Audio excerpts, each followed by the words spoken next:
Welcome, everybody. Again, I'm Steve Hansen. I'm the Director of User Education here at LabKey. You've probably seen me in some of your trainings and whatnot. I am going to be doing sort of a different format today. Me and one of our clients, Arnaud Colantonio. We are going to kind of have a Q&A session, sort of like, I don't know, LabKey radio, if you like. And he is going to tell us about some of his recent work with LabKey Server to help digitize a lot of the process development that he does at Takeda. Any case, let me get my screen shared properly here. Arnaud is the head of development and manufacturing informatics at Takeda, and Arnaud, why don't you, introduce yourself? You know more about yourself than I do, so please tell us about yourself and a little bit about your history with LabKey, actually, to start out. Sure. Thanks, Steve. Good morning, everybody on the session. Thanks for the opportunity to actually present to the user conference. I've been active in kind of the LabKey space for a little while, but behind the scenes. So this is great to participate within the user conference for the first time. Like Steve said, I'm head of development and manufacturing informatics at Takeda, specifically within the cell therapies operation. I'm embedded within process development. So a lot of the focus of the work that I do now is really focused on using LabKey as a way to capture all the process development data. I've been using LabKey for about 10 years now. My history with it goes back to using it as an electronic health record at a primate center in New England, expanding it to cohort-based studies and data distribution for some of the U19 academic grants, and then moving on to trying to incorporate this within more of a pharma environment, trying to correlate clinical and manufacturing parameters at different companies. And now we're really focused on, can we leverage LabKey to capture that process data, kind of spinning the participant ID on its head a little bit and using that participant ID as like a run ID. And then trying to mold the data to fit within those paradigms, but capture the data in a way that allows us to understand the full breadth of a manufacturing process rather than a single data endpoint. Great. That's fascinating. We'll hear more about that momentarily. I thought I really want to do three things here for this presentation. First, I actually wanted to start out with just kind of a feature review of LabKey Server, and especially features that pertain to process development generally. I want to be real quick about that. Let's just do that in like 5 minutes, but just to kind of jog people's memories and kind of help their imagination and get a sense of kind of what realm we're headed into here. And then the meat of this presentation will really be an interview. I'll be asking the questions and Arnaud will be answering them, and we'll try to build a picture of what he's doing at Takeda with LabKey to build out process development. And then I want to leave a fair amount of time for audience Q&A. Please use that Q&A feature in Zoom to put your questions, even just start now.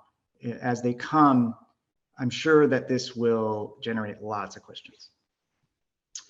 So anyways, first of all, just a little review of LabKey as a process development platform. I've really divided, just kind of thinking about this, I thought of really four main feature areas that are pertinent here. And the first we'll call kind of system support. Maybe you could call it system integration. These are all the features in LabKey that can grab onto your pre-existing, say, instruments or pre-existing systems or pre-existing software. I'm thinking here of like automated data capture. There's lots of mechanisms in LabKey that can go and ingest data straight off of an instrument, like using, say, a file watcher or some other kind of triggered mechanism that'll just automatically pull in the data. There's also lots of mechanisms for automated data transformation in LabKey. I'm thinking here about something as simple as data validation on, for manual input, to more sophisticated things like, actually I should say ETLs, not ELNs, like using ETLs, or all the way to kind of the more sophisticated scripts, like transform scripts and trigger scripts. Also, a lot of times you have lots of databases with lots of legacy data, and LabKey has wonderful mechanisms for kind of becoming a hub for all of those databases. Most popular databases are supported, and we've just introduced, even Redshift recently, and Jump, SAS Jump, very recently. And this allows you to, these features allow you to pull in that data and allow LabKey to become sort of an enormous reporting engine on that data, pre-existing data. And it also allows you to do really all things SQL to it. You can use one SQL dialect for all of those different database implementations. I'm sure this list could keep going, but I want to be brief here. Second key feature area we'll call like data integration. And really this is kind of the heart of LabKey. It's, these are all the features around data harmonization, data joining of heterogeneous data sets, like all the different rainbow of different data that researchers can collect. LabKey is great at latching it all together. So thinking of, scientists who have clinical data and assay data and sample manifests and user questionnaires, patient questionnaires, ... As you know, LabKey Study is a great place to put all that data together. We also have a lot of assay support. Just, assay instruments put out all kinds of different formats of that data. And LabKey has very sophisticated tools around capturing different file formats for assays, etc. Also, LabKey SQL is a great tool for, already mentioned, for working with this data with a single dialect. We also offer lots of visualization tools internally to the server, and we also provide support for lots of external visualization tools like RStudio, Tableau, Plotly, etc. Third, is their security and compliance side of LabKey. We provide just basic security, and LabKey is already really powerful. It really gives you a great way to provide targeted access to data, and that really means, building the right relationship between some group of people out there in the world, either big or small, with some slice of the data inside the server.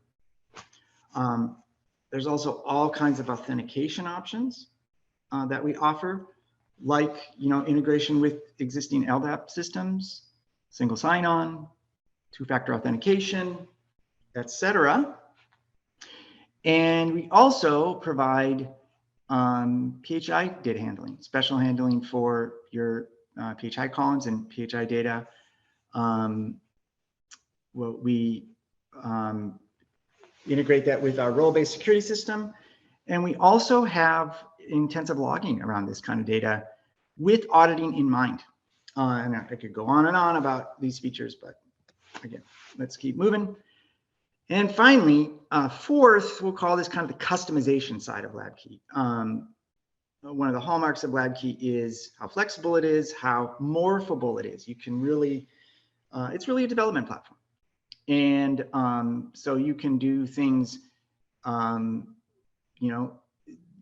work with, say, database schema customization directly through the graphical user interface. You don't even know necessarily that you're building database tables when you're designing a list or designing a data set in LabKey, but you are.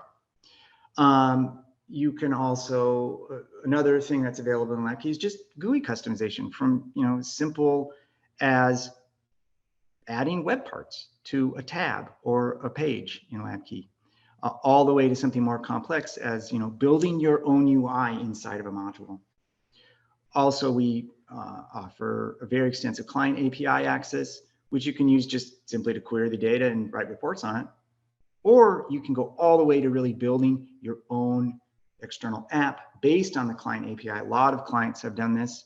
And in these kind of situations, LabKey's sort of more like the data store. It's more in the back end. The UI that the users are interacting with is totally novel, totally based on, say, React or something like that. Anyways, that's I just wanted to do a quick kind of review of kind of some of the features that are relevant here. Let's really get to the meat of this presentation, which is talking to Arnaud and learning more about what he's up to at Takeda. So Arnaud, really wanted to ask to start out, could you sort of tell us about what kind of research is going on at Takeda? What are the scientists doing there? And what kind of processes are you trying to support there? Sure. So like I mentioned in the intro, I'm focused specifically on cell therapy, and the group at Takeda that I support is really focused on a cord blood CAR-NK program. It's all public information. You can look it up. We have a collaboration with MD Anderson. We're trying to convert an academic process into something that's commercially viable. And along the way, we have to take this academic, phase one manufacturing process, which tends to be fairly manual, and try to commercialize it, industrialize it, so to speak, and automate where we can. In doing so, we try to replace certain devices or certain manual steps with devices that perform certain operations. A lot of those devices, as you mentioned, Steve, generate some type of digital data output, right? And sometimes we use it, sometimes we don't. Sometimes we lose track of this data. And a lot of what we're doing in terms of reduction to practice now is how do we capture all this information, make it available to the scientists so that can drive deeper insights into what's happening during the manufacturing process.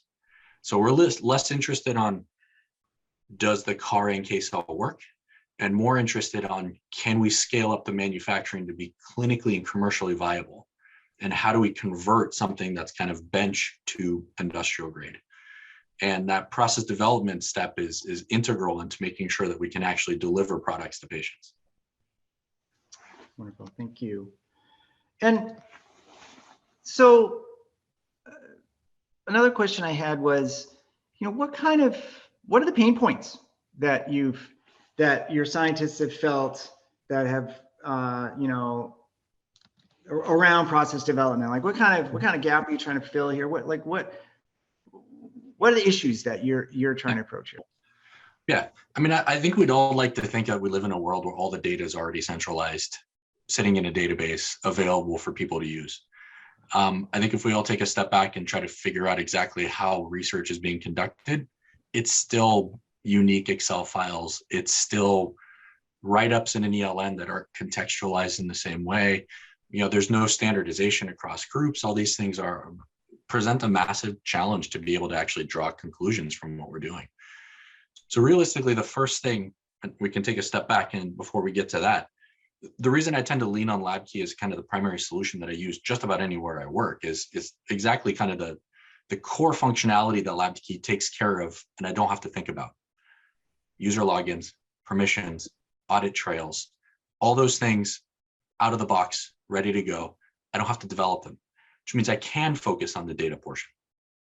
Okay. Now, focusing on the data portion is how do we get people from not using Excel and moving away from Excel and copy pasting information from one file to the next? How do we aggregate that for them? How do we get that in a place where they can actually not spend their time searching for data on file shares, wherever, and actually querying and interpreting the data?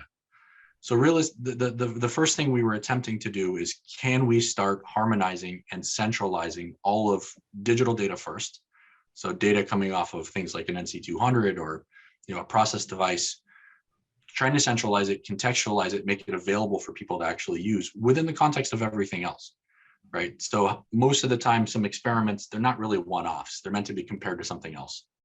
But again, if you're looking for data from 3 or 4 experiments, multiple people have done them, it's practically impossible to find. It'll take you weeks.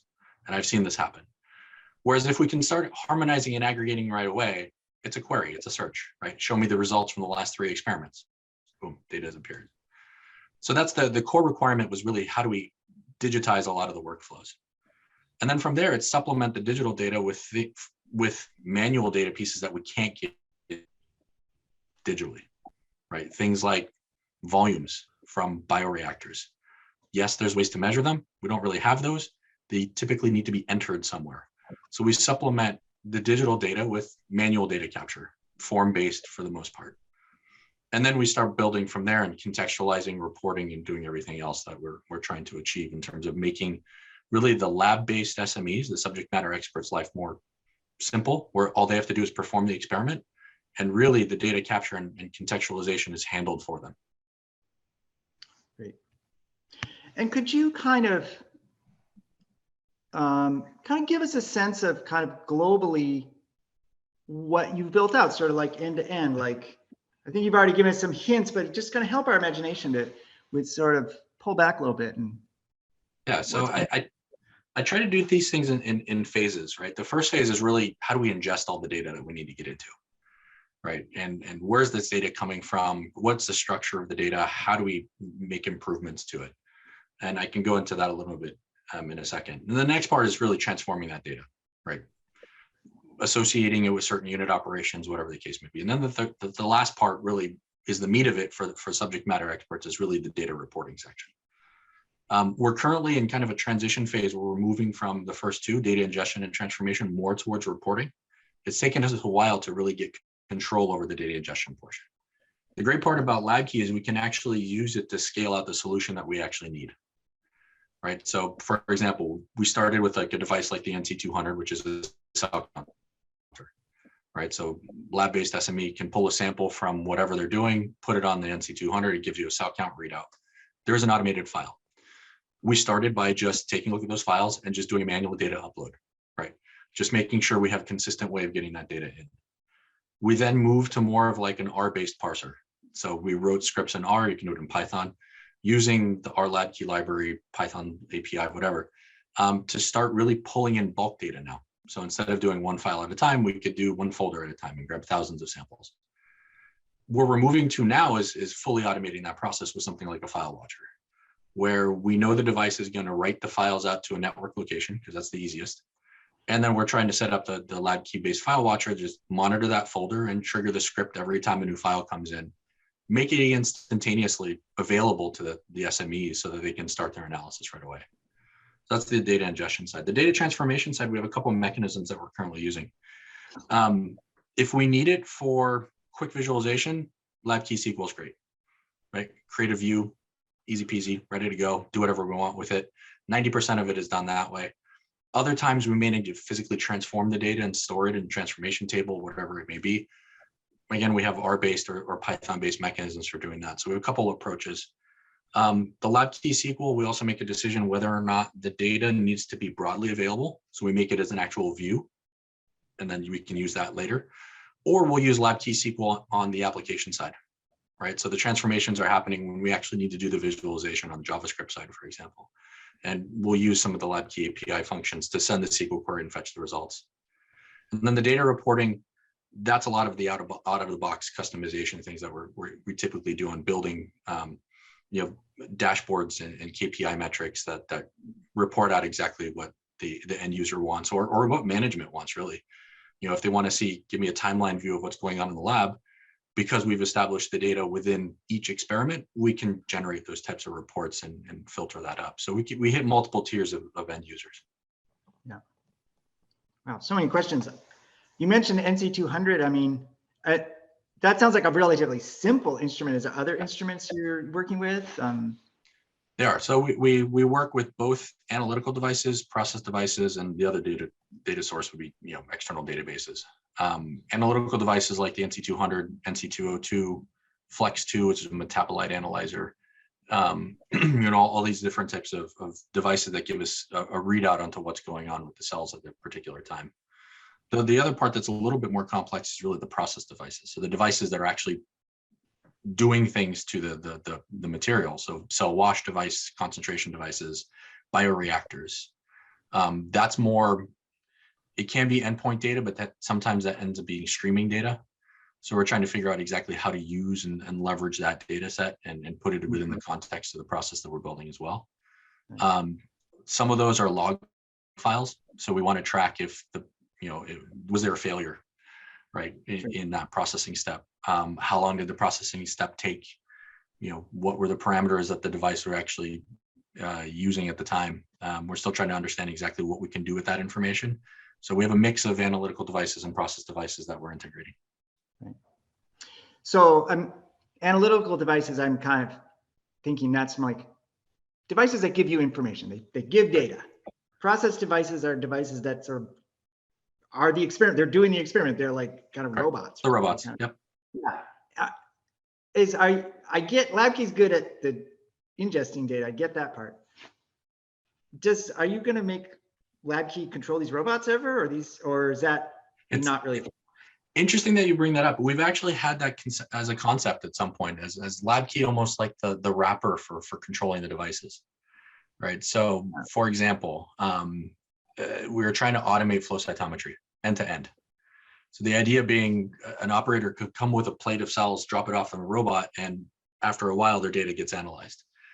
My concept there was to really use LabKey to define the bounds of what was being performed, and then even output files so that the robot knew, the liquid handler in this case, knew what to do.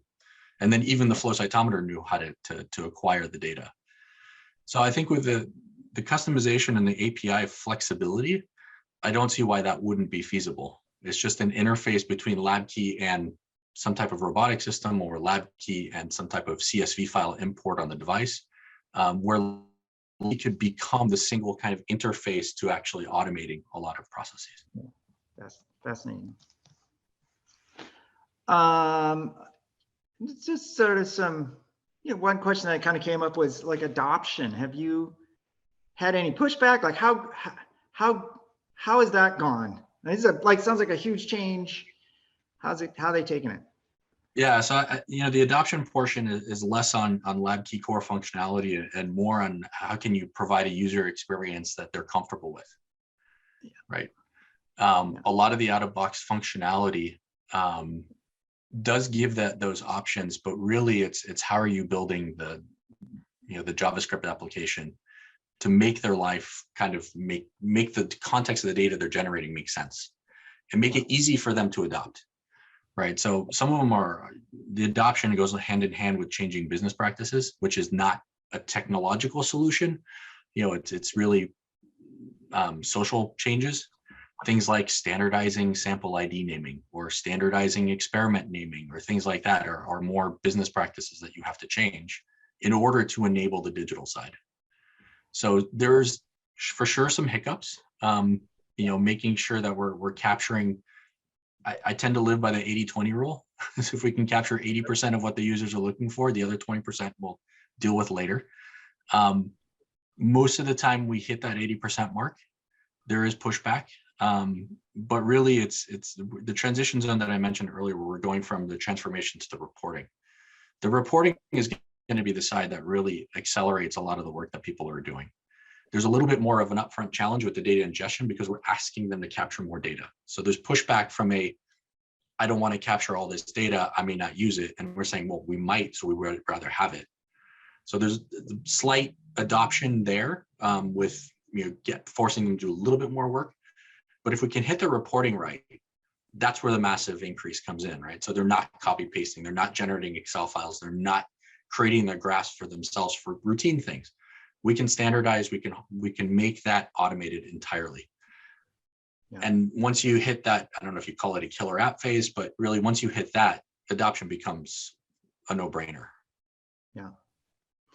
So social hiccups are one thing. Were there any big technical hiccups, or even one that's going on right now that really comes to mind? Like, what was that technical thing that just was bigger than you ever expected and took a month, you know? I'll be honest, some of the some of the nuances of LabKey sometimes are hard to wrap your head around. You know, data structures with lists and studies, and which one do you, or data sets, and which one to use when, and kind of how do you get that to work? And I think that's the key, is how do you get that to work? There's never really been a major wall that I haven't been able to climb and figure out a solution. It's really a trial and error. Like, how do I create a data model that works for the data that I need to do? I think the advantage here is the customization of the APIs and the availability of the data in just about every tool you may need. So, you know, where I can't do something in straight JavaScript, I'll drop down into R and use R libraries that may make my life easier, and then send the data back and forth between the front end JavaScript to R, and then from R back to JavaScript, and then I've got what I need. So that I think that inherent flexibility, it allows you to quickly prototype and quickly develop solutions that actually work all the time. Great. I actually got a question from a user here. I'm just going to read it out. Arnaud alluded to getting process development data into a form that allowed them to use the study module to track processes. Could we hear a few more details of issues they dealt with in doing this? Yeah, I mean, this is an ongoing challenge, is how do you summarize a process into, you know, something that's digestible in study form. The study transition hasn't fully happened yet. We're still using primarily lists so that we can figure out exactly what that data structure is. And we haven't built in the rigidity of the study yet, but that's where we probably want to end up being, so that we actually do control data input contextualized within kind of what's happening from a run point of view. The easiest way to do this is really to maintain the list structure, so you get some more flexibility. And then the key here is how do you create a structure that kind of ties together all the different pieces that are going on within the process. Most of the time, it's a SQL join operation, right? You're taking a piece of data and you're associating with some kind of global structure. We are attempting to figure out exactly how we can create a simple way to design a process. That's a little bit more challenging, and we're trying to work on methods for doing that. But once we can crack that nut, I think placing the data within the context of that process becomes a mapping exercise, and that's where we want to get to. If I could jump in, Steve, I wanted to pose a question that actually came in during my presentation, but I think, Arnaud, you might be able to give some good concrete examples of. Is around basically the impact of recurring jobs. You know, so you mentioned file watchers, I mentioned you've got ETLs, kind of different things that are running on some schedule or some trigger. And I guess really, I think the question is around how do you balance almost real time against, you know, potential performance impact or kind of user expectations or that sort of thing. Yeah. So the performance impact is an interesting one, because, you know, that's definitely something we take into consideration. If we take the NC200 device that I was mentioning, over the last probably 2 years worth of data, we have 27,000 samples that have come in for that one device. Realistically, if we look at the back end, that's almost 1 million rows of data. The querying actually is not hampered in any way by speed and what we're doing. I haven't seen any performance issues. The key is really, you know, optimizing your query, like in anything, and making that you're getting the right results, right? For example, don't pivot the entire data set before filtering, right? If you can filter first and then pivot the data you need, way faster. So it's really more technological optimizations that come into play than any performance related issues that I've seen with LabKey at any point. I've had some data sets that were 6 million rows of microarray data. Results came back very quickly, and I've never had any major performance hiccups, as long as I took the time to optimize exactly how I perform those operations. Oh, great. Well, wow, we're already at time.